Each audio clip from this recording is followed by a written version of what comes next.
Welcome to Small Town Snarks. I'm Joel. And I'm Miranda. Let's get snarky. I don't know where I'm going. I don't know where my home is. Oh. I'm like a butterfly flying. I don't know where my home is. My home is.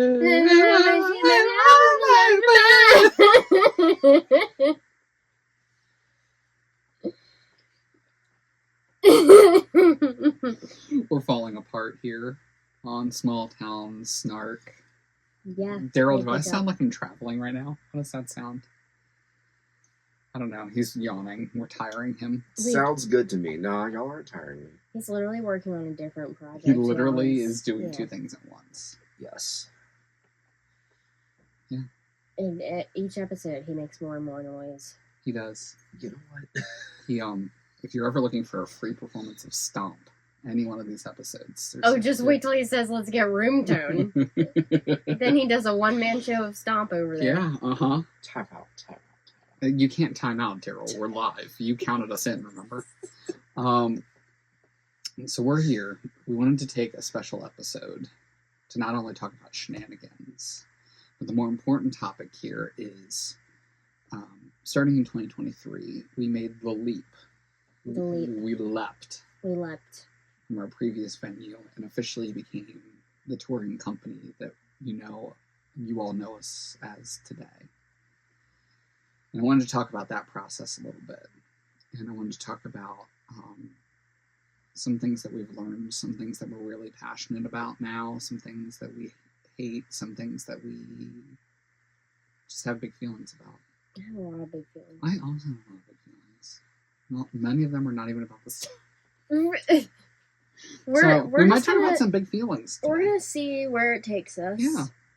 I will say something I forgot to mention about leaving the other venue is I got a text the day after from the guy who's like the manager but not affiliated with the other theater company, kind of. I don't know. Lines are blurry. And he sent me pictures of like where we left the trash, and we were told to leave it like off to the corner in the building.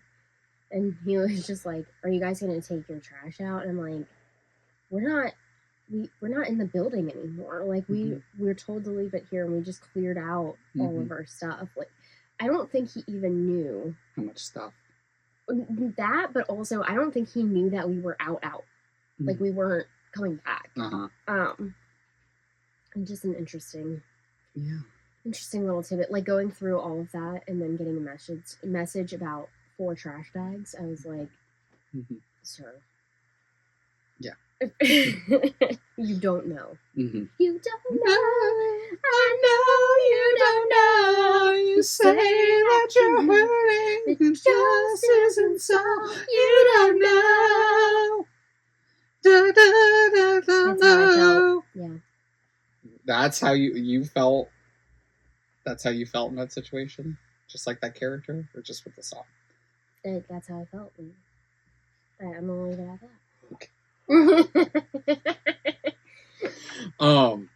So the first question that I have to kind of kick us off here is, what do you think is the most creative thing? This is a big question. Put your seatbelts on. Okay, I'm buckled. Fasten my... I'm buckled. I'm ready. Fasten your seatbelts. Big question. What do you think is the most creative thing, or creative piece of any show that you have done in our current setup and because of our current setup? That is... It's a great question, but it's a big question. Big question, yeah. I mean, I think we're getting ready to talk about obviously Osage County, which I think we set up a house quite well in a black box. I love that setup. I can't wait to talk about it. Yeah. I know, like, we've gotten a lot smarter about how we design sets and costumes based on what, like, our current resources are. So I know, like, when I'm directing a show, when you're directing a show, Joel, like, a lot of our thoughts are, well, what do we have, and how can we make it work for the show? And we've come up with some really interesting solutions. Like, you came up with the periactoids, and we've used them for so many shows now. Because they work really well as for changing scenery. You know, perfected them over the years. I'm sorry, Daryl's like doing some sort of shoulder movement and lip sounds, and I'm scared. I'm frightened. Yeah. So the Perrys. I mean, this was also wasn't this year, is it the next year? But we do a show outside, and that, talk about being on tour, like moving lights and sound in and out and all that stuff. So yeah, I think like creatively, one of my bigger ones was probably Rudolph, where we had like projections and we had to work that in, like because of the space limitations, you know, we had a rear projector. I think Pippin was a big thing with that too. That kind of started that train of thought of like, how are we going to project fire in this space that doesn't have a projector mounted and like isn't designed for theater? Yeah. So I think we've done some really cool things with technology because of our circumstances. Yeah. Yeah, I think from my perspective, and you know, we'll get there in 2 years worth of shows, but you know, you mentioned Pippin. The way that we did Pippin would never have worked in a traditional setup.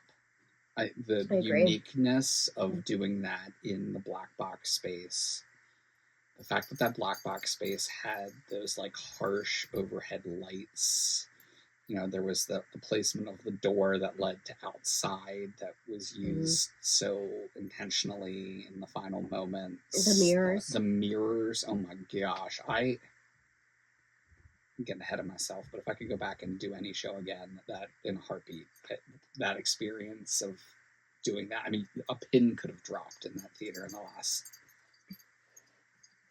30 seconds. I really wish there was like a way in that space. Maybe we'll figure it out one day, but like with that type of show, I wish there was a way where we could have had the audience leave and like not see the performers before they left. Oh. I just think it would be interesting to just like sit in that for longer. But yeah, it was. I mean, that's something you're very good at, is like using the space to tell the story, like not just the set, but the building. And yeah, I think. I mean, correct me if I'm wrong, but I think creatively, like you've really flourished because of the restraints that we have. Like, we're not using traditional theater setups normally at this point, and you've come up with a lot of unique ideas because of it. Excuse my language, but I just love weird on stage. I just love doing weird things, and I love doing things that I see other professional shows doing, and finding unique ways to adapt them to our circumstances. And yeah, to your point, I think this situation of us touring has really given us the opportunity to play around a bit more. We're not confined to the 3 walls of a proscenium anymore. It's, we have this giant open room, what can we do? Right. How can we make this more of a memorable experience for our actors, for audience members, etc.? So, well, and it is interesting too, because like the other companies in the area very much work with a proscenium setup, and it's very like, when you think of theater, like that's typically what you think of, proscenium spectacle shows. Yeah, and I like the idea that we're able to push the boundaries of what theater is, and kind of like push that idea in the community of people who probably haven't seen like a lot of really different stuff, because if they're going to see a professional show, it's probably the tour of Hadestown or whatever in a traditional proscenium setting. Nothing wrong with that. But I do like the idea of pushing what theater is and what it can be, and like telling people, hey, it doesn't have to be this thing that you traditionally think of. It can actually be so many other things. Yeah. What would you say, I think I might know the answer, or at least I know my answer to this question. What would you say has been the most challenging piece of this process? Of like moving to different venues, etc. So one of the big challenges that I usually have, and it has gotten a little bit easier, is the logistics of booking the venues, being able to announce the show within a certain time, to schedule auditions and all of that. That is very tough, and it's an art form also, listeners. It is not for the faint of heart. Yeah. And the traditional proscenium theaters in the area are slim to none. So like when we do want to use a venue like that, it's very difficult to get in.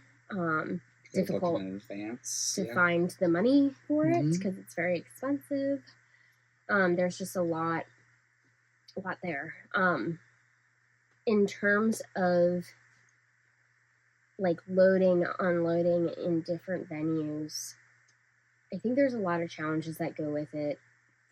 One that immediately comes to my head is just the physical process of loading the truck, unloading the truck, getting set up, hoping that you have enough volunteers where it doesn't take triple the amount of time because it's you and 2 other people. Yeah. Which has happened before because it needed to get done and we didn't have extra hands. That has always been tough. Like tough.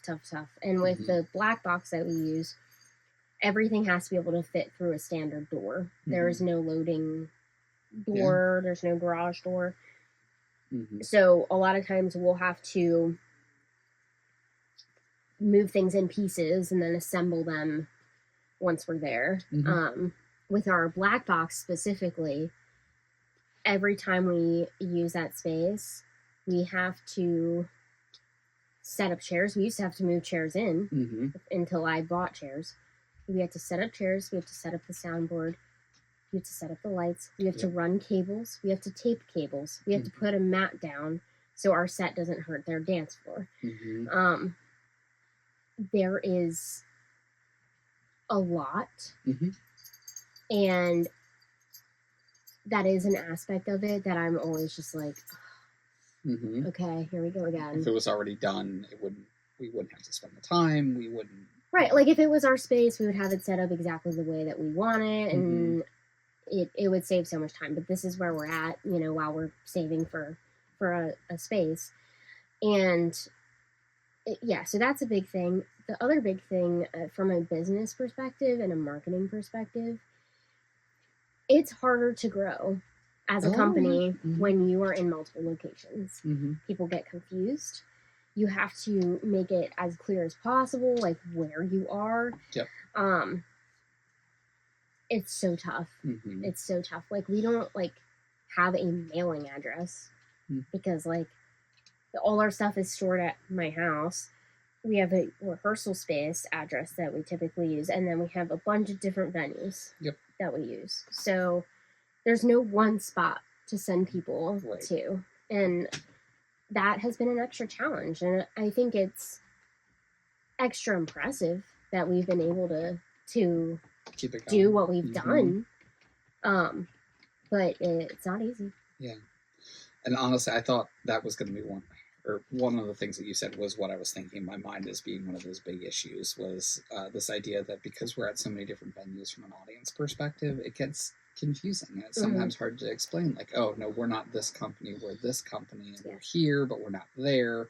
But sometimes we do shows here, etc. So, trying to delineate definitely becomes harder when you have multiple venues.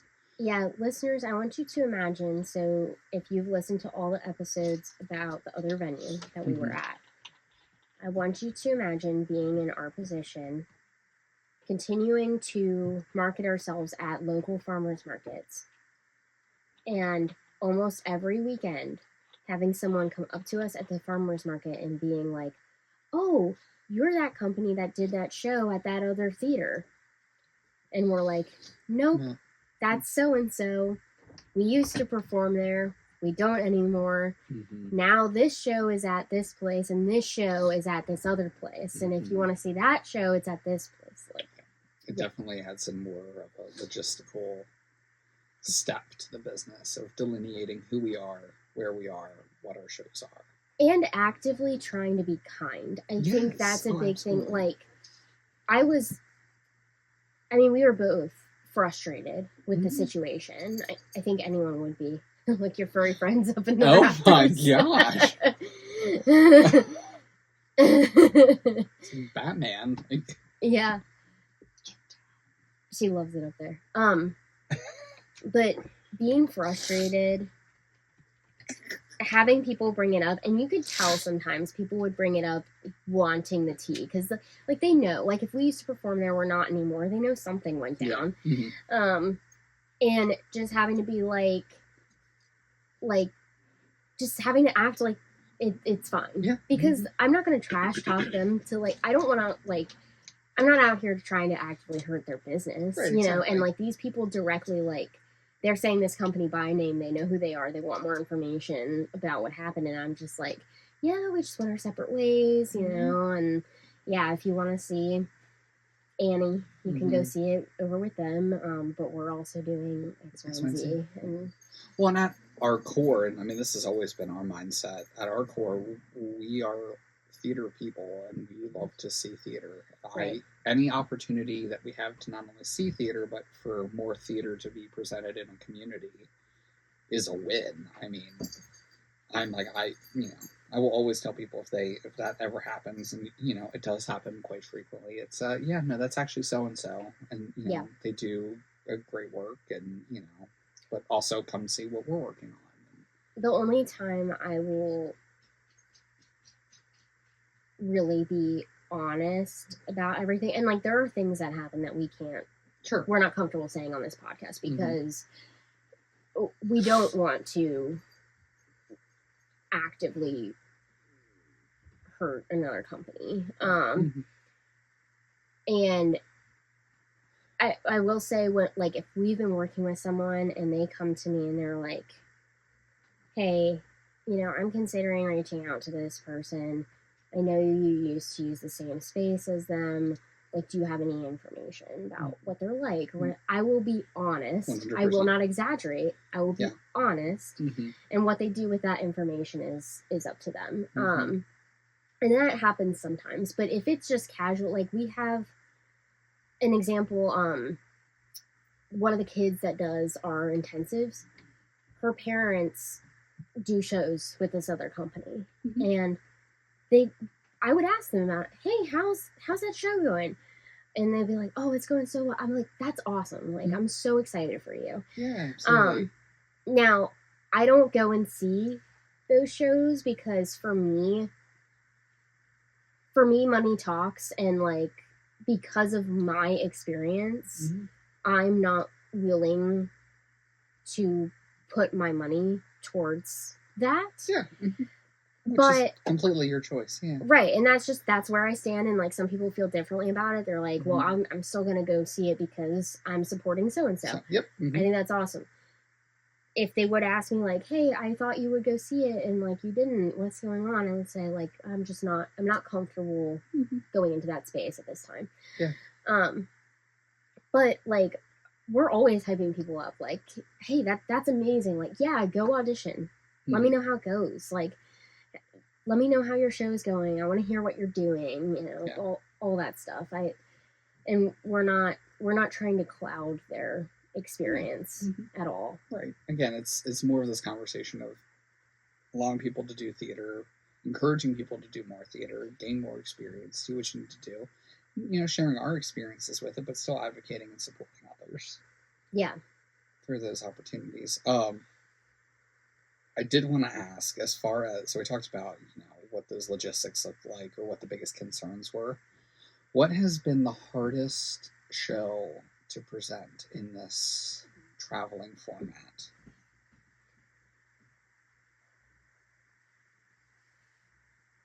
SpongeBob and Beauty and the Beast were really hard. Beauty and the Beast probably more so. that was, you can speak more to that, but that was tough. Yeah, I just think from a scale perspective, but I actually had a different answer than either one of those. Okay. And honestly, it might be for the same reason I'm going to say Beauty and the Beast isn't up there. I feel like from a Beauty and the Beast perspective, that show is just a large show. And at the end of the day, whether we had a space or not, yeah, it probably would have helped. But it was going to be a lack of a better term, beast of a show regardless. Yeah. I'm up there with Sweeney Todd for logistics reasons that, we'll get to and we've alluded to and mentioned many times on this podcast. I think was probably one of our hardest shows to do. Just from a mechanics of trying to adapt to a venue while also trying to handle the logistics of business, etc. I definitely think that one is high on the list. I just think any show that's going to require a large set, that's going to also require a lot of hands at the end of the day, it's just, it takes a lot of mechanics. But the one thing that I've always been really impressed about, and the nice thing about this transition and moving into this like multiple venue setup, is that we have become so well experienced with the venues that we work in. Yes. We have made and developed great relationships with the people in those venues. And we understand kind of the mechanics of the setup. Like, we know if we're going into the black box space, like what we need to do. You mentioned about like everything having to fit through a standard size door. Like, what does that look like? What the setup's going to look like backstage, etc. We're still learning as we go along of like other ways to adapt the spaces to make them work to our needs.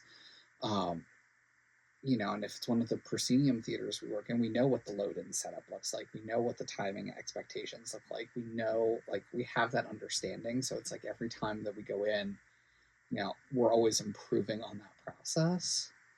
And, that building relationships thing is also huge because, I think we've come to know that there are some absolutely incredible people in this area that are not only putting on theater but are supporting and advocates of the arts in this area and want to see community theaters thrive and succeed and reach their audiences. And I think that's a really, in this world where the arts are such like a politicized thing, they're under attack constantly, free speech is under attack, etc. There's power in numbers. There's power in people being advocates for the things that they're passionate about. There's power in being able to present these stories because, it goes back to the conversation we had with She Kills Monsters, or we're going to have. The order is all confusing. But regardless, we're telling stories that are impactful that aren't usually being told. And that does a lot. Yeah, I completely agree, and I think with the relationships in the community we've had recently, there's an understanding of like this can be mutually beneficial. Yeah, like we can help you and you can help us, and on top of that, the community is getting more opportunities because of what we're doing together. Yes, 100%.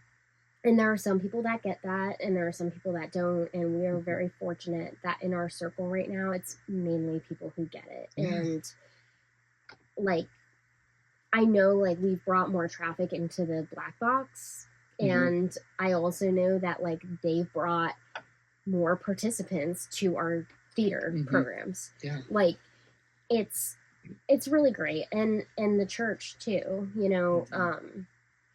we give money to use their space, and like on top of that, they've had attendees and like grandkids and stuff like that doing our programs, like seeing our shows. So it's the arts benefit everyone when we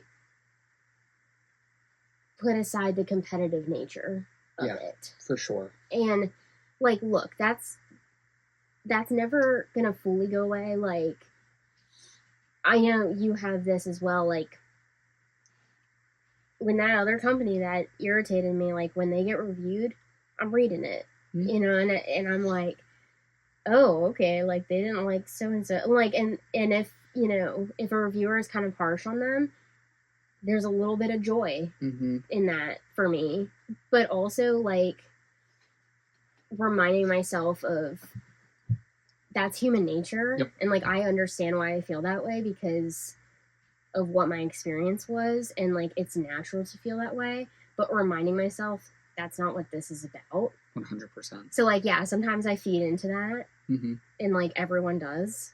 Like, I know we've called each other and talked about reviews before. Like, oh, I've got big feelings about reviews. Yeah. Everyone is guilty of it. But being able to reflect and be like, they can succeed, and that doesn't mean I can't also succeed. Yeah. Like, we can both succeed. It doesn't have to be like one is better than the other, or only one can win. It doesn't have to be any of that. There, right? Yeah. I will just say, from a review standpoint, reviews frustrate me, not for the fact that getting reviewed and like getting a score. It's when you have one person who reviews a show, that is one person's perspective. When you have 10 people review a show, that is 10 people's perspective, and you get an overall, like, you know, you end up averaging out a score and an average interpretation. And I think it's a very interesting, like, the review and critique process of theater is really fascinating to me. But yeah, to your point, it is. It's always nice to get a positive review and for people to say that they like things that you do. And, you know, tying it back to our conversation, I think what's really interesting is, you know, we try and think about those things, you know, those specific details of things that would make or break a good show in this kind of setup. And, like, okay, how can we be the most impactful with our sound? And I know that was something that led to us getting a soundboard and getting some of the other resources that we have, so that way we can make sure we're putting our best foot forward in some of these spaces. Well, and everything's strategic. From an example of, like, I know people have made comments before about how tight of budgets we run on. And wait, you're telling me that we have a budget? Yeah, and I know what the budget is, and I know what the actual number is that we spent on things. Isn't that crazy?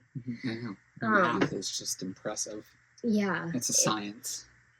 Anyone who thinks operating a theater company is not a business is not thinking about it the right way. Right. Because here's the thing. If you want to be able to continue doing theater, you have to run it like a business. Because it is, at the end of the day, a business. If we don't have money, we can't do the thing that we want to do. But, like, so the soundboard, the lights, the speakers. Recently, I got expensive banners for our 10-year anniversary. Now, that was hard to pull the trigger on, but I did it. And a tablecloth and everything. Everything we have is portable. Yep. Everything. And you know why? Because when we do get that black box, we can do a show day one. Yep. I've got chairs. I've got a soundboard. I've got lights. Yep. Like, we don't need it to be perfect because we are in a position where we can set up literally anywhere. Yes. And we can do a show outside and have literally everything we need. So I do feel like long-term, this has put us in a position where we've made some difficult but long-term strategic plans that are going to serve us well. Yeah. Interesting. Well, I had one last final question for us, unless you had anything else you wanted to add. It's kind of a fun one. Okay, go with the fun one. Okay. What is one show in this traveling sense that you would love to do that you haven't done before? In this kind of dynamic, like, we've got a different variety of venues. Once on this island. Ooh, that's a good answer. Yeah. That's a really good answer. Okay. Once I'm confident that we would have the cast dynamics that we need, I'd love to do that show. I have a lot of plays on my list and plays that I would love to do in a non-traditional setup. You know, I mean, a black box would be fine, but like, I've always wanted to do play like a doll's house. I have some really unique ideas for a doll's house. I have unique ideas for what the Constitution means to me. It's a really powerful play. I would highly recommend people look into it. But I just these really like intimate plays that take place in kind of like a general area or a very specific like room type thing. To your point, we have all those resources, and being able to present that it's great, really, really great. I have a question for you before we wrap up. What, like, assuming we're still on tour, what is like a dream thing that you want the company to get? I think for me, it's an STS branded truck. I would love an STS branded moving team. T-shirts and hats. and a whole group of people. Oh, that just come in and they pack up everything for us at the end of tire a really movers every time. Week. Yep. It would be a dream because nobody wants to do it. Nobody enjoys doing it. And it's a necessity that has to get done. And we make it happen every time. But I know nothing is worse after a long tech week than having to load out an aggressively large show. The best is with these intensives afterwards, when you'll get a bunch of dads who are just like, hand me a drill, what do I need to take apart? And I'm like, okay, like, actually there's this pile of stuff, can you just move it outside? That would be awesome. My all-time favorite recently was our Joseph one. Yeah. I mean, we had started the show earlier because of weather, and it felt like everybody that came to that show and that performance knew that the bad weather was coming, and they knew what we needed to do to be able to be done.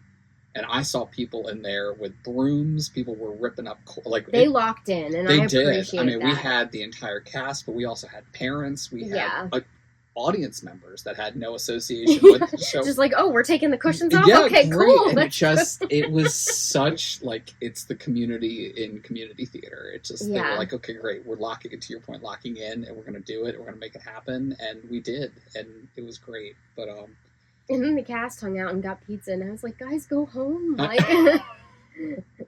don't drive in this. Mm-hmm. Yeah. So, I don't know. It's always interesting to me. That might be my biggest pet peeve, this process, but we make it work. I need my It's Tech Week hat. I need, like, the trucker hat. I need it. Yeah. You have mastered the U-Haul driving.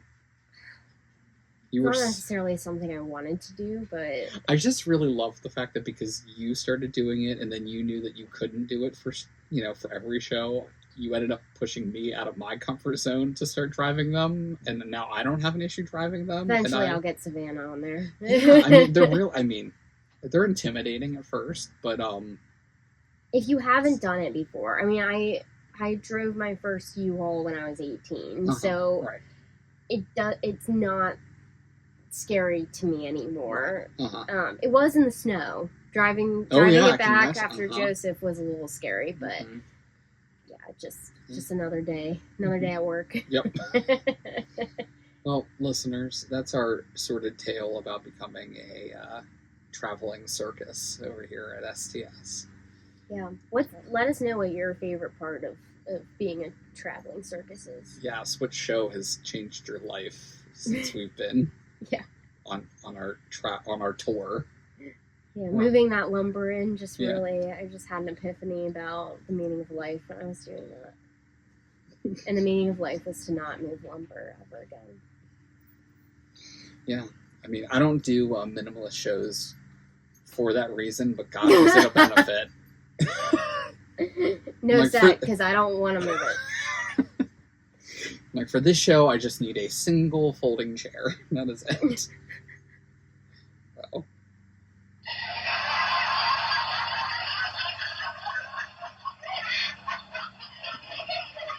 They laugh for a long time, too. They do. That feeds my ego. Well, anything else you'd like to share? No. Well, it's been real. And it's been fun. And it's been real fun. Sure has. All right, everybody. We'll see you next time. Bye. Bye. And that's a wrap. Thanks for getting snarky with us. We'll see you later. See you next time.